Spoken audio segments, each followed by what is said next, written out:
رہے تھے کہ سب سے پیچھے والی سیٹ پہ بیٹھے ایک پیسنجر نے ایئر ہوسٹس کو اپنے پاس بلایا اور ہنستے ہوئے ایک چٹھی اس کو تھما دی۔ اس چٹھی میں صرف چند الفاظ لکھے تھے جس نے پورے امریکہ میں ہلچل مچا کر رکھ دی۔ وہ پیسنجر کون تھا اور ایف بی آئی آج تک اس کو زندہ یا مردہ کیوں نہیں ڈھونڈ پائی؟ ڈھونڈنا تو دور کی بات، امریکہ کی سب سے پاورفل انٹیلیجنس ایجنسی پچھلے 50 سالوں سے اس پیسنجر کی ذرے برابر بھی انفارمیشن نہیں نکال پائی۔ زیم ٹی وی کی ویڈیوز میں ایک بار پھر سے خوش آمدید۔ ناظرین، اس انٹرسٹنگ واقعے کی شروعات 24 نومبر 1971 کو پورٹ لینڈ ایئرپورٹ سے ہوئی تھی۔ ایک شخص جو بظاہر بزنس مین لگتا تھا، اس نے پورٹ لینڈ سے سیاٹل کا ٹکٹ بک کروایا اور سیدھا جہاز کی طرف بڑھنے لگا۔ تب امریکہ میں ڈومیسٹک فلائٹس پر کسی قسم کی بھی کوئی سختی نہیں ہوا کرتی تھی۔ نہ ہی پیسنجرز کا سامان چیک کیا جاتا تھا اور نہ ہی ان کی آئیڈینٹی ویریفیکیشن کی جاتی تھی۔ یہ north west orient airline کا جہاز بوئنگ 727 تھا، جس کو صرف 45 منٹوں میں پورٹ لینڈ سے سیاٹل تک پہنچنا تھا۔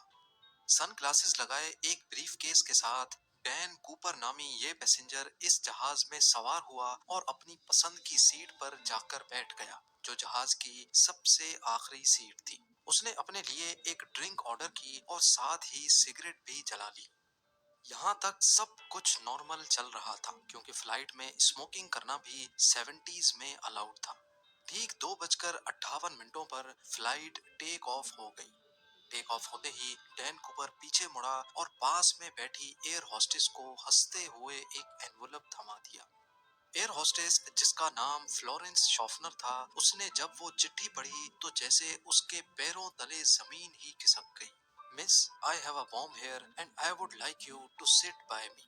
میرے پاس بوم ہے اور میں چاہتا ہوں کہ آپ میرے برابر میں آ کر بیٹھ جائیں۔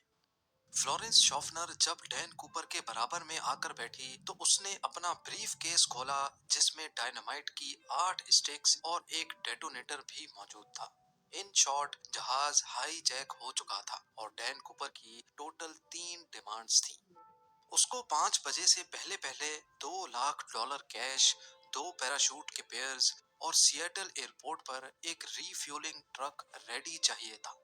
اپنی ڈیمانڈز کے آخر میں اس نے فلورنس شافنر کو انڈائریکٹلی یہ بھی بولا کہ اگر کوئی غلطی ہوئی تو میں بوم پھاڑ دوں گا۔ ڈین کوپر کے علاوہ اس جہاز میں 35 پیسنجرز تھے، جن کو پیچھے جہاز میں ہونے والے اس واقعے کا بالکل بھی علم نہیں تھا۔ فلورنس شافنر ڈین کوپر کی ڈیمانڈز لے کر کاکپٹ میں گئی اور کیپٹن کو سارا ماجرا سنا دیا۔ ایک دوسری ایئر ہوسٹس، جس کا نام ٹینا مکلو تھا، وہ اب ایک انٹر کام لے کر ڈین کوپر کے ساتھ آ کر بیٹھ گئی، جو پائلٹ اور ڈین کوپر کے درمیان میسج پہنچانے کا کام کر رہی تھی۔ یاد رہے کہ یہ امریکہ کی ہسٹری میں ہونے والا پہلا پلین ہائی جیک تھا جو رینسم کے لیے کیا گیا تھا۔ اسی وجہ سے لوکل اتھارٹیز اور ایف بی آئی نے فیصلہ کیا کہ ہائی جیکر کی ساری ڈیمانڈز پوری کی جائیں۔ ظاہر ہے اتھارٹیز کو بھی معلوم تھا کہ ڈین کوپر ان سے بھاگ کر زیادہ دور نہیں جا پائے گا۔ فلائٹ، جس کو صرف 45 منٹوں میں ہی سیاٹل میں لینڈ کرنا تھا، وہ اب اگلے 1.5 گھنٹے تک ایئرپورٹ کے گرد گردش کرتی رہی اور بقایا 35 پیسنجرز جو اس سارے واقعے سے بالکل بے خبر تھے، ان کو بتایا گیا کہ ٹیکنیکل ڈیفیکلٹی کی وجہ سے پلین کی لینڈنگ میں دشواری ہو رہی ہے۔ اس دوران سیاٹل نیشنل بینک سے $20 کے 10,000 نوٹ اکٹھے کیے گئے، جن کے سیریل نمبرز نوٹ کر لیے گئے تھے، اور ایک قریبی اسکائی ڈائیونگ کلب سے 2 پیراشوٹ کی جوڑیاں بھی ارینج کی گئیں۔ 5:45 پہ جہاز کو لینڈ کرایا گیا اور وعدے کے مطابق ڈین کوپر کو پیسوں سے بھرا ایک بیگ اور 2 پیراشوٹ کے پیئرز فراہم کیے گئے۔ ساتھ ہی ساتھ جہاز کو ری فیول بھی کر دیا گیا۔ اپنی مانگیں پوری کروانے کے بعد ڈین کوپر نے 35 پیسنجرز اور 2 فلائٹ کرو کو جہاز سے اترنے کی پرمیشن دے دی، جبکہ پائلٹس اور 2 فلائٹ کرو کو جہاز میں رہنے کا ہی کہا۔ اس وقت رات ہو چکی تھی اور جہاز ایک بار پھر سے ٹیک آف کر گیا۔ ڈین کوپر نے اپنے ساتھ بیٹھی ٹینا مکلو کے ذریعے پائلٹ کو کچھ خاص انسٹرکشنز بھیجی۔ وہ چاہتا تھا کہ جہاز کے لینڈنگ گیئرز اور فلیپس کھلے رہیں، الٹیٹیوڈ 10,000 فیٹ ہو، اسپیڈ